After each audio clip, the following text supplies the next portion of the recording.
This is my easy to make no knead bread recipe, and it holds for a long time. You can freeze the bread, thaw it out, and it's going to be just as delicious and fluffy as when you made it. I guarantee it. Check this bread out. It looks so good, so moist, so fluffy. To start this, we're going to get some warm milk into a bowl, half a tablespoon of instant yeast, mix it together really well.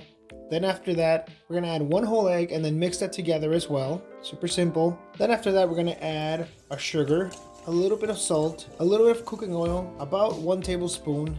Remember, full recipe is going to be in the description. After this, we're going to go ahead and add our bread flour. Now, it's important that you use bread flour and not all-purpose flour. I have done it with all-purpose and I couldn't get the same result. Just to avoid any issues, I just decided to go with bread flour. It's a lot easier to work with. In this next step, all we're going to do is basically mix the flour and milk, mix it back and forth in our bowl without ever having to knead anything. As you can tell, as we're mixing back and forth, everything's just being incorporated into each other.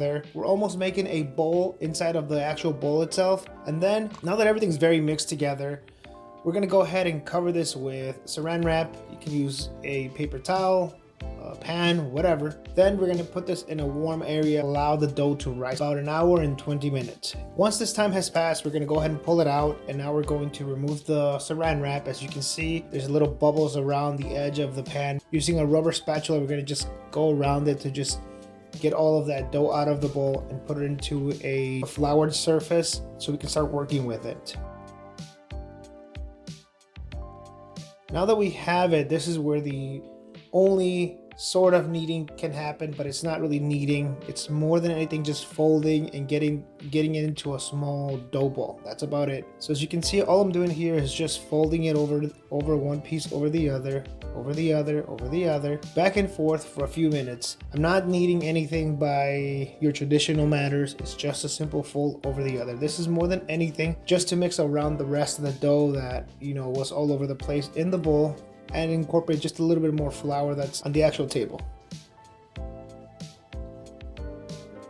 Once it's all well incorporated, I'm going to turn it into a little dough ball that I'm going to work with. Then all I'm going to do is take that and roll it up a little bit. As you can see, I'm not even needing a rolling pin, nothing. No rolling pin, nothing. This is super simple to make at home. Now we're going to just take it. Now we're just going to roll it up so that we can get 3 even pieces out of this, okay? And then I'm going to cut 3 pieces, equal pieces. We're going to put them each to the side, and we're going to start with 1 piece at a time. As you can see, it still looks very doughy inside of each piece, and that's okay. We're going to repeat the process that we did at the beginning. We're going to repeat the process that we just did with the whole dough, but now in a smaller way.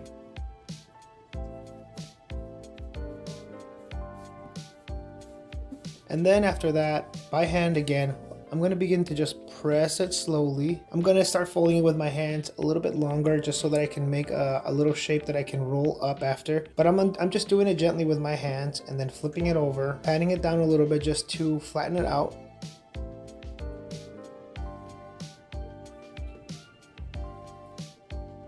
And then after that, all I'm doing is just rolling it and rolling it and rolling it over itself. Then after that, I'm going to put it to the side and I will repeat the process. So what we just did on this one, you repeat the process with the other 2. Same way, same how. Fold one over the other again, back and forth, work it just a little bit. Next, after we have done this, then it's the easiest part. The hardest part of this is just this last part we just did, which was the one about just rolling it up. Then we're gonna just put this into a baking pan or whatever you may want to use. Ideally, you want to use a pan that fits the dough that you have. So in this case, I just put a piece of parchment paper in the bottom. That is going to be to prevent it from sticking.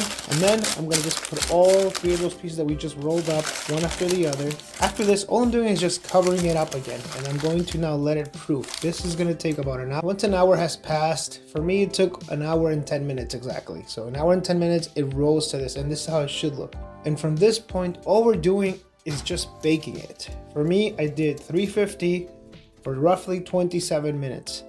The best way to tell if something has been finished baking is to the old method of putting a little pick through it or a knife through it, a thin knife. And if it comes out clean, that's a good indicator that it's ready. Sorry about that. I live close to an airport, so it's hard to record audio when there is planes trying to take off. If you enjoyed the video, please hit the like button and subscribe and share with your friends. See y'all next time.